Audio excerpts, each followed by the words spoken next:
Olá, meu nome é Fabiana Nakashima, eu sou biomédica, atualmente trabalho na área acadêmica. Sou professora da Universidade Federal de Roraima. Estou aqui hoje com vocês para conversar um pouco sobre a atuação do biomédico e do farmacêutico na carreira acadêmica para a Semana Cultural da Unijales. Bom, a carreira acadêmica é uma das diversas, né, dentre as diversas áreas que vocês, futuros profissionais farmacêuticos e biomédicos, é uma das diversas áreas que vocês vão poder atuar, tá? Então, considerada uma oportunidade de trabalho de vocês. Eu não sei se vocês já consideraram isso agora cursando o curso de graduação, tá? É uma área que eu gosto muito, não me arrependo e com certeza, se tivesse oportunidade de conversar comigo, eu ia recomendar sim essa área, porque é uma área que a gente não tem rotina, a gente não se cansa de trabalhar, porque eu sou uma pessoa que gosto muito de estudar, então acaba que o estudo, o aprendizado é o seu trabalho, então acaba que você não tem como entrar numa rotina e ficar desanimado com essa área, tá? Então é uma grande vantagem. Bom, mas falando tudo isso, o que nós fazemos? Basicamente, né, se for resumir, essa área acadêmica, o objetivo é trabalhar como professor, né, professora, e como pesquisadora, tá? Por isso que eu comentei do estudo, tanto para ser professor como pesquisador. Bom, antes de falar da atuação em si, o que a gente faz diretamente é como começar essa carreira, como ingressar nessa carreira, que eu acho que é a dúvida de muitos alunos meus, quando eu trabalhava no privado e também hoje, atualmente, no público, são dúvidas que os meus alunos me procuram por como que faz para chegar a ser um pesquisador, uma professora de universidade, tá? Bom, antes de mais nada, vocês já estão no caminho com a graduação. Para atuar na área de acadêmica, nós precisamos ter uma graduação, né? No caso de vocês, farmacêuticos e biomédicos. Posteriormente, vocês vão fazer uma pós-graduação. Tudo que a gente faz depois da graduação é chamado de pós-graduação. Mas nós temos principalmente duas linhas aí. O lato sensu, que significa sentido amplo, que o objetivo é formar especialistas, né? Normalmente, isso não é regra, mas normalmente esse tipo de pós-graduação ela é procurada por profissionais que já trabalham em algum setor. Por exemplo, vou trabalhar num laboratório no setor de microbiologia.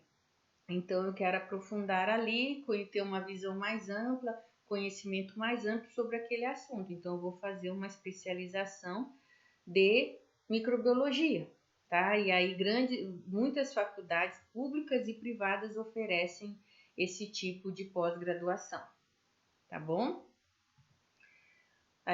O outro tipo que nós temos, outra linha que nós temos de pós-graduação é o stricto sensu, que é onde nós temos a carreira acadêmica aqui, tá? O stricto sensu significa aí sentido limitado, que acaba que a gente vai estudando numa linha, vai se afunilando mais ainda no conhecimento, tá? Nós temos dois tipos de stricto sensu, o acadêmico e o profissional. O profissional, bem parecido aqui com a especialização, né? Normalmente já são profissionais que trabalham já no mercado de trabalho e eles têm alguma ideia, alguma ideia prática para desenvolver que pode melhorar aquele serviço. É daí que surgiu o mestrado profissional, tá?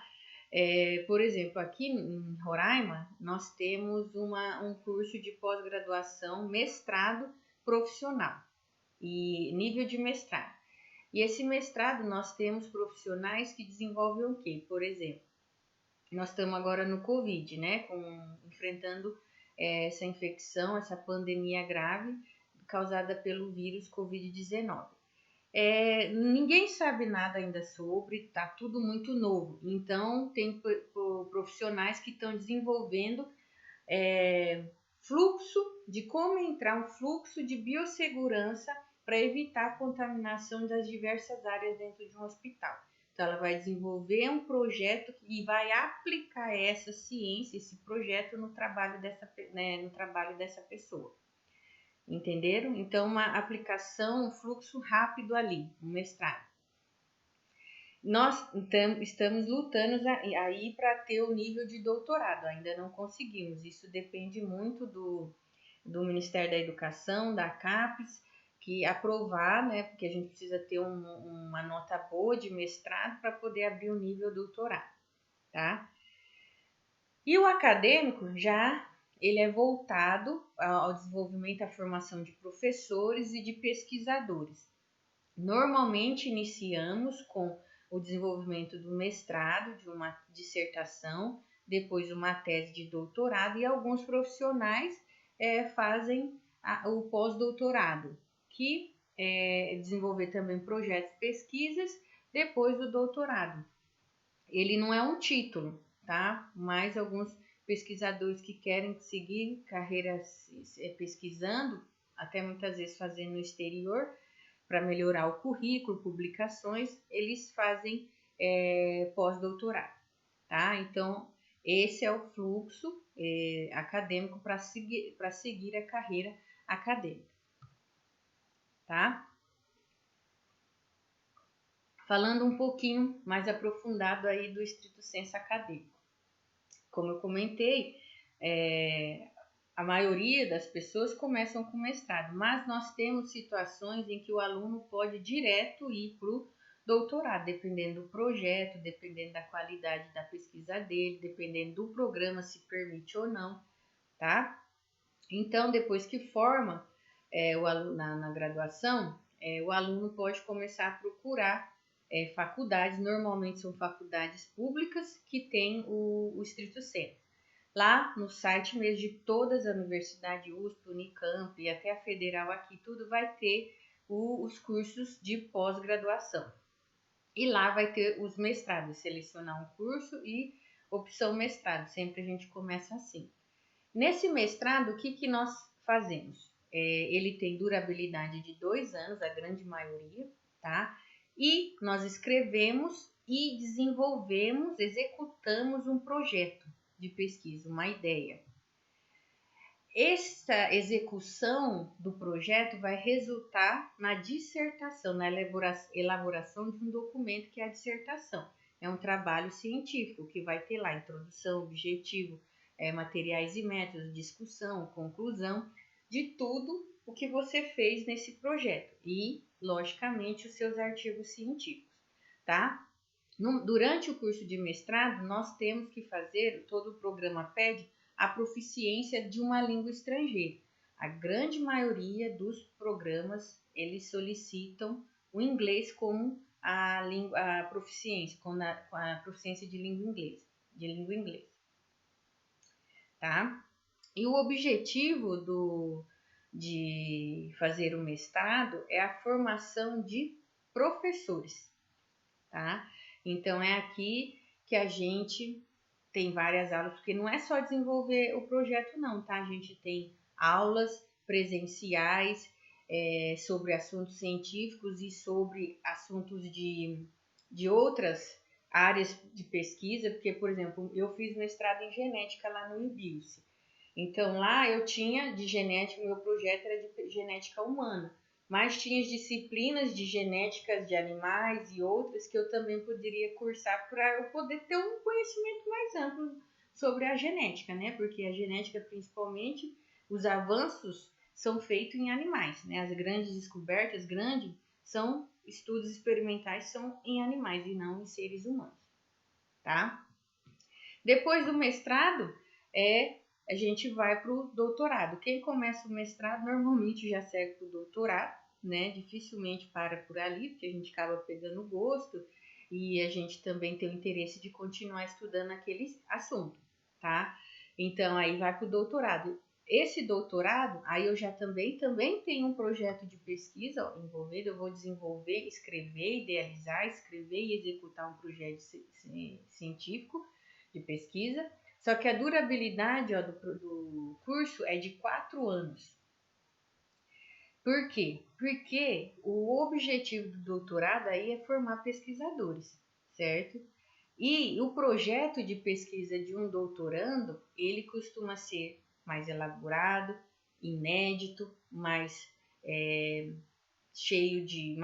difícil de executar, mais colocando hipóteses bem diferenciadas do que a gente está acostumado. Então, é inovador, vamos dizer assim, a gente sempre tenta, porque afinal de contas ali é a sua formação como pesquisador. O resultado desse projeto de pesquisa, você vai elaborar, executar, é desenvolver uma tese. A tese também é um material escrito que você vai descrever tudo o que você fez. Aí vai ter lá introdução, objetivo, material e método, resultado, discussão, conclusão e os artigos que você vai publicar, com referente à sua pesquisa, certo? E mais, aqui, alguns programas também solicitam a proficiência de uma outra língua estrangeira. Normalmente solicitam o espanhol, tá? Mas aí depende de cada programa, tá? E como eu falei para vocês, o objetivo aqui do doutorado é formar pesquisador.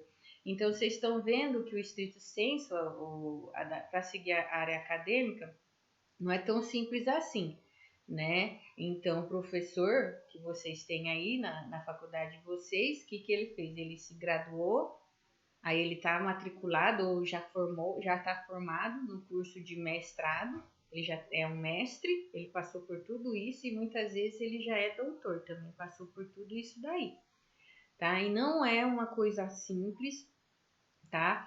Praticamente todo mestrando e doutorando, eles desenvolvem atividades somente para o mestrado e doutorado, porque não é só a execução do projeto, como eu falei, tem as disciplinas que você tem que cursar, você precisa entregar relatórios, você precisa participar de eventos científicos, você precisa fazer estágio de docências, acompanhar um professor, principalmente ali no mestrado. Então, você se dedica exclusivamente para a sua formação de mestre e doutor. Então, não é brincadeira, é uma coisa muito séria, a gente leva muito a sério a nossa formação, tá? Porque para chegar no doutorado é uma coisa bem complicada e difícil, tá? E muitos, não sei se vocês já estudaram, muitos entram em depressão, têm dificuldades de desenvolver, porque é um trabalho, só que diferente do trabalho que você vai lá e cumpre 8 horas e vai embora, mestrado, doutorado, em 2 anos ou 4 anos, no caso do doutorado, você precisa entregar uma tese. Ninguém quer saber se vai dar certo ou não, você tem que pensar, você tem que desenvolver. No meu doutorado, eu tive problemas para padronizar técnicas de laboratório, não dava, eu fiquei os 2 primeiros anos tentando padronizar. Então, chegava momentos que você queria desistir, porque você pensa, você estuda para escrever o projeto, mas na hora de executar, ele não é tão simples como você escreve ali no papel. Tá? Então, é um trabalho que você tem que produzir resultado. E isso é muito bom, deixa a gente muito satisfeita, mas a trajetória, muitas vezes, é difícil, tá? Então, você tem que se empenhar. Bom, eu comentei com vocês que para você entrar nessa área, você tem que fazer um mestrado e doutorado, mas vocês estão na graduação. E o que vocês podem estar fazendo já durante a graduação? Durante a graduação, vocês estão com a oportunidade de conhecer as diversas áreas, tá? Porque hoje, né, eu não sei, vocês devem ter vários períodos, né? Então, pode já ter tido as disciplinas de hemato, de bioquímica, parasitologia, imunologia. Vocês hoje podem estar gostando de algumas disciplinas. Igual eu, por exemplo, na minha graduação, eu me apaixonei por imunologia. E doença infecciosa, parasito, microbiologia, eu fiquei fascinada nisso. Então, na hora que eu escolhi o orientador, foi pensando nisso. Você precisa fazer o que você gosta. Eu sempre pensei assim. Então, você está tendo a oportunidade de conhecer. Então, sabendo disso, você pode começar já a procurar as instituições, principalmente públicas, que trabalham com pesquisas. Vocês têm a FAMERP, o IBILCE, né, em São José do Rio Preto, mais próximo, é só isso que eu conheço também aí na região. E você pode já conhecer os laboratórios desses professores, né?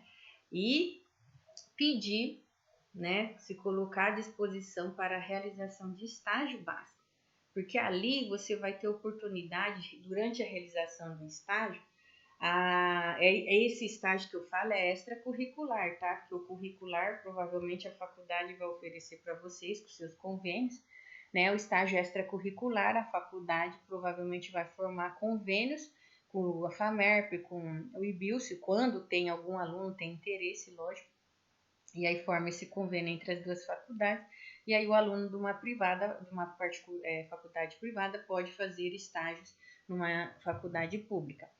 E ali você pode conhecer, você vai estar ali, normalmente esses estágios básicos, eles duram de 3 a 4 meses só.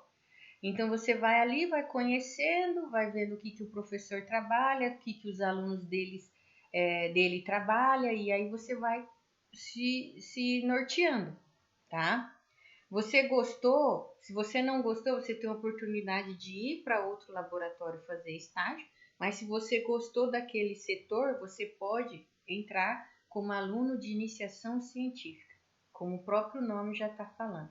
É a sua iniciação, a sua inserção inicial na carreira científica, tá? Na carreira como pesquisador aí, fazendo pesquisa.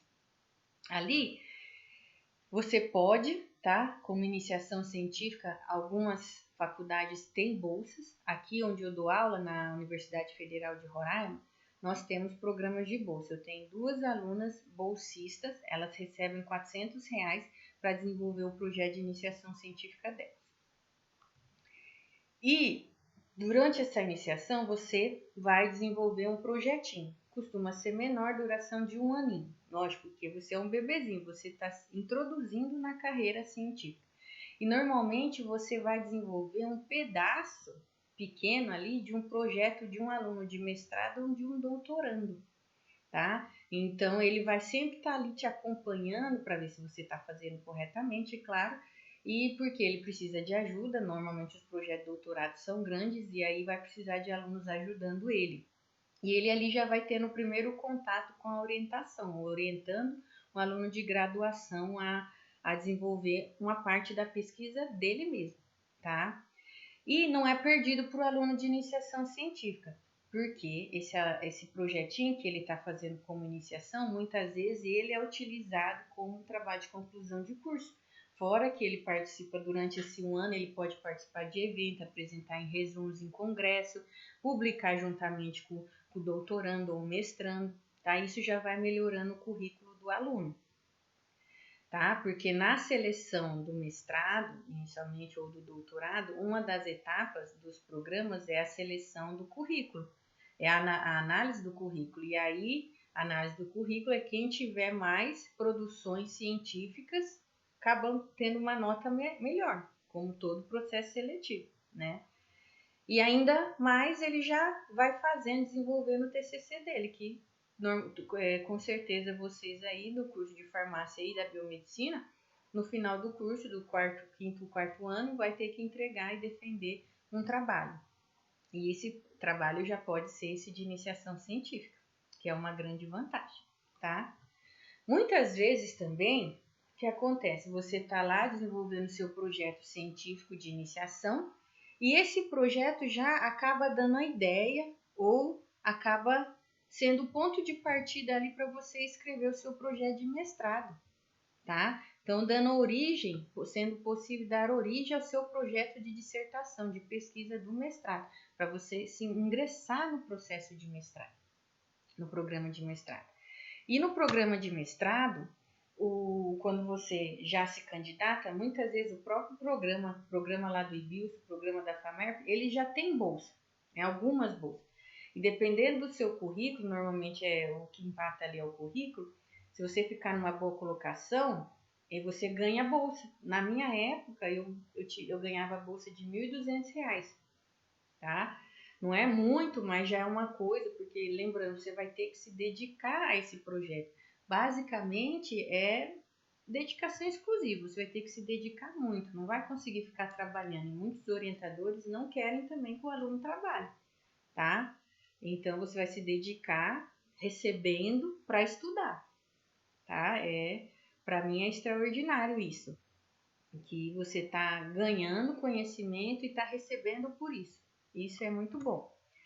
E, lógico, né, como a figurinha está mostrando ali, não é tão simples, como eu já comentei, você vai passar por várias etapas para desenvolver esse projeto e vai ter que estudar muito. E no final vai ter que entregar a sua dissertação lá, com todos os capítulos, introdução, objetivo, material e métodos, resultados, discussão e conclusão, fora os artigos que você vai publicar. Mas mesmo assim, você vai aprendendo, vai tendo gosto de estudar, tá? E é uma oportunidade única.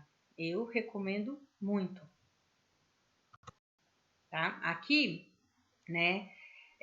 Só voltando rapidinho aqui, eu falei para vocês, né, desse fluxo. Durante a graduação, vocês podem seguir esse caminho que acaba sendo o caminho mais comum. Eu não segui, eu sou formada pela Universidade de Marília, é uma particular também. E lá eu tive contato sim com iniciação científica um pouco, mas não consegui concluir, né? Porque as faculdades particulares normalmente elas não são voltadas para a pesquisa. E quem quer seguir a carreira acadêmica nesse ponto acaba ficando um pouco em desvantagem, porque a gente não tem tudo isso, mas se você conseguir entrar no estágio, iniciação e já seguir para o programa de pós-graduação do mestrado, isso já é uma grande vantagem. Mas eu não consegui fazer assim. O que aconteceu? Eu formei, né? E aí eu queria fazer mestrado. Aí eu entrei em sites de programas de pós-graduação e eu gostava muito de genética, de imunoparasito. E esse professor, aí eu procurei, aí eu encontrei o IBIUS. O IBIUS tinha lá o programa de genética. Aí eu encontrei os professores. E aí eu gostei de um currículo de um professor que associava imunogenética. É a linha de pesquisa desse professor. Então, eu associava as duas áreas, imunologia e genética. E aí eu entrei em contato com ele. E ele explicando que eu era de Marília, mas que eu queria fazer mestrado e que eu estava disposta a mudar e tudo mais. Cheguei e ele me respondeu falando que tudo bem, mas que para eu me candidatar a uma vaga de mestrado, eu teria que ir para Rio Preto, conhecer o laboratório dele e ser aluno especial dele. O que é ser aluno especial? Bom, quando abre o programa solta um edital do programa de pós-graduação, você pode se candidatar como aluno regular. E aí, quando você passa, você preenche uma vaga e você é aluno regular. O programa que eu me candidatei, que é o de genética do IBIUS, ele abre todo final de ano, né? Então, quando eu entrei em contato com o professor, era em agosto, porque eu sou turma de meio de ano. Então, eu formei em agosto, então eu entrei em contato com o professor em agosto e o edital só ia ser liberado em novembro, né? E sempre, todo ano é a mesma coisa. Então, hoje mesmo vocês podem consultar as faculdades e já vai ter lá um edital do ano passado e provavelmente esse ano vai seguir igual, as mesmas datas, certo?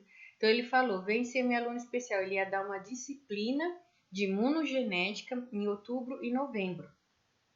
E eu fui para Rio Preto e me matriculei na disciplina, porque os alunos de mestrado já estavam cursando a disciplina e eu me candidatei à disciplina e ele aceitou, né? Então eu sou aluno especial, não estava matriculada no programa, eu só ia cursar aquela disciplina. Isso é ser aluno especial, tá? Não está matriculado no programa. Sim, só para conhecer a área do professor, conhecer o professor, conhecer o laboratório dele. E aí deu certo, eu gostei, ele me aceitou e ele falou, quando chegou em novembro, ele falou, você pode então se candidatar à minha vaga desse programa que eu tenho, que ele tinha uma vaga. Aí eu falei, tudo bem, então. Só que aí ele tinha 3 alunos concorrendo a essa mesma vaga. Aí fomos, né? Saiu no edital do IBILSE e lá tinha 3 fases. Primeira fase, uma prova escrita de conhecimento específico, eliminatória. A segunda prova do inglês, a proficiência da língua estrangeira, o inglês, eliminatória, e tinha análise do currículo, tá? Então, eu passei na primeira, passei na segunda e passei na terceira.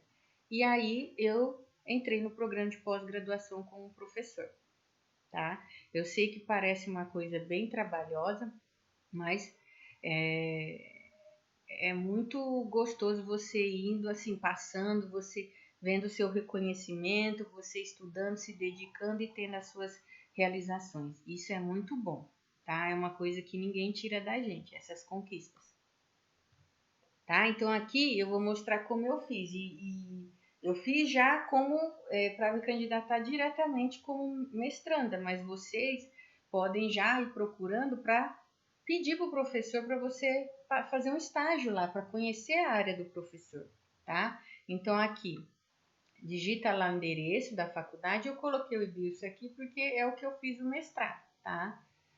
Mas vocês podem procurar em outros lugares. Vem aqui, ó, tem as abinhas, aí tem lá o ensino. Clica no ensino, aí como vocês podem ver, pós-graduação. Clica lá em pós-graduação. Aí vai aparecer todos os programas que eles têm lá de pós-graduação. Aqui para nós, né, biomédicos e farmacêuticos, o que interessa é a biociência. Tive uma surpresa, parece que não tem mais o programa de genética no IBILSE, só esse biociências aí. Então hoje eu teria que fazer esse biociência se eu me interessasse, lógico. Aí abriu, aí vai ter todas as informações, apresentação, o calendário, estrutura, aqui também, do programa. Aí vem nessa abinha aqui de docentes. Aí vai aparecer uma lista de docentes aqui. Aqui só apareceu, né, porque eu dei print, apareceu só o primeiro nome, Ana Elizabeth Silva. Departamento de Biologia, ela trabalha área de concentração genética e biologia evolutiva, linha de pesquisa genética humana e molecular, laboratório citogenética e biologia molecular. Olha só que legal. Aqui tem o e-mail dela e tem o mais importante, o currículo Lattes. Lá você já vai diretamente, procura o currículo dessa professora, estude, se você tiver interesse, né, estude o currículo dela, veja se você tem interesse, se você gostaria de trabalhar com o que ela trabalha. Porque dificilmente, eu sou a Fabiana, eu gosto de parasitologia, eu gosto, só que eu conheci a Ana Elizabeth, eu quero fazer alguma coisa de parasito com a professora Ana Elizabeth. Ela não vai fazer. Cada professor trabalha na sua linha, tá? Então, você vai ter que gostar, para trabalhar com ela, você tem que ter interesse em citogenética e biologia molecular, tá? Procura lá tudo e se você se interessar, lá tem um e-mail, como eu falei, o e-mail aqui para a professora. E aí você escreve para a professora, vendo, né, a possibilidade de você estagiar no laboratório para conhecer as áreas, os projetos dela, né? O que ela faz, tudo. Alguns orientadores respondem, outros não, mas é uma forma. Muitas vezes a FAMERP ela divulgava vagas de estágio, tá? Então também tem essa outra possibilidade.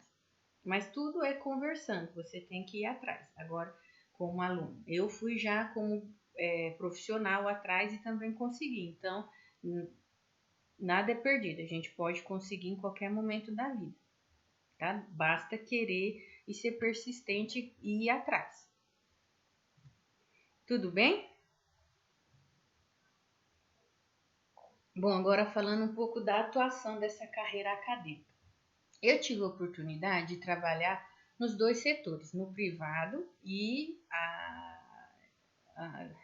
a partir de 2017 no público, tá? No privado, como que eu consegui?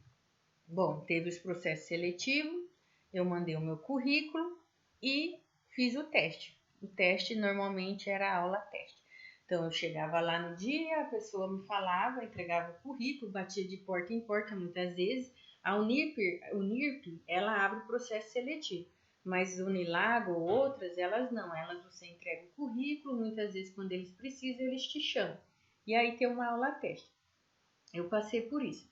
E eles falam algum tema, principalmente da disciplina que eles estão procurando lá no momento, e eles pedem para você montar uma aula e dar aquela aula para eles.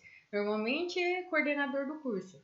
E aí eu dei a aula e com a minha experiência eu consegui dar aula na Fundação de Fernandópolis, Educacional de Fernandópolis, e na União das Faculdades dos Grandes Lagos. Fernandópolis, eu tinha acabado de terminar o mestrado, eu consegui dar aula, e na Unilago, depois do doutorado, eu também dei aula lá. Um professor, né, na área acadêmica, né, na carreira, a gente tem vários eixos que a gente trabalha: ensino, pesquisa, extensão e gestão. No serviço privado, eu tive a grande oportunidade de trabalhar basicamente no ensino. E eu fui professora de várias disciplinas, perdão. Fui professora do curso de enfermagem, de biomedicina, farmácia, nutrição, medicina, tá? Então, e com diversas disciplinas, imunoparasito, biologia, histologia. Então, o privado, ele te abre essa porta de você conseguir dar aula em diversas áreas. Isso eu não considero só desvantagem. É muito bom porque você acaba estudando, você vai tendo uma visão diferente. Porque quando você está na graduação, você tem uma visão limitada ali que você quer passar na prova, né?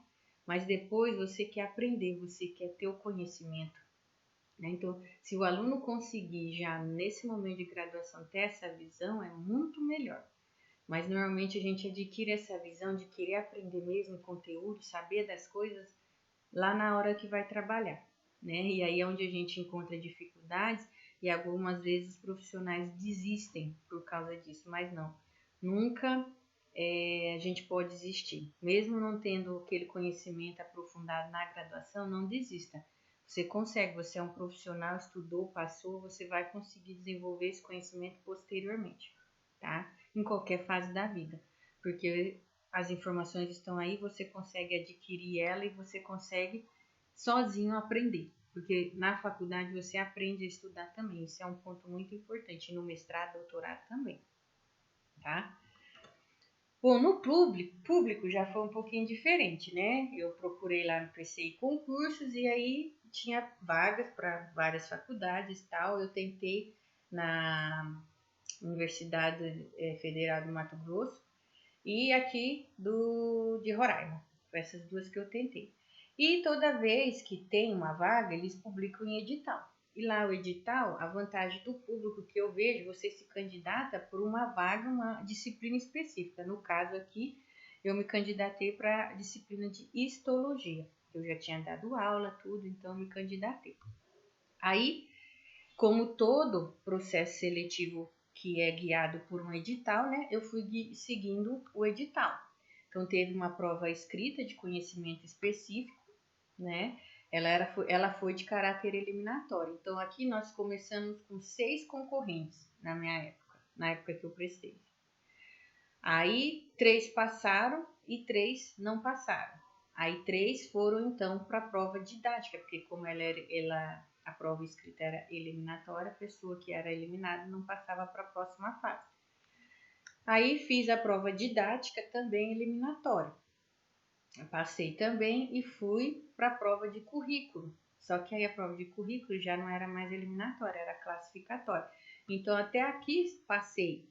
Aí só faltava eu saber se eu ia ficar em primeiro ou segundo, terceiro lugar.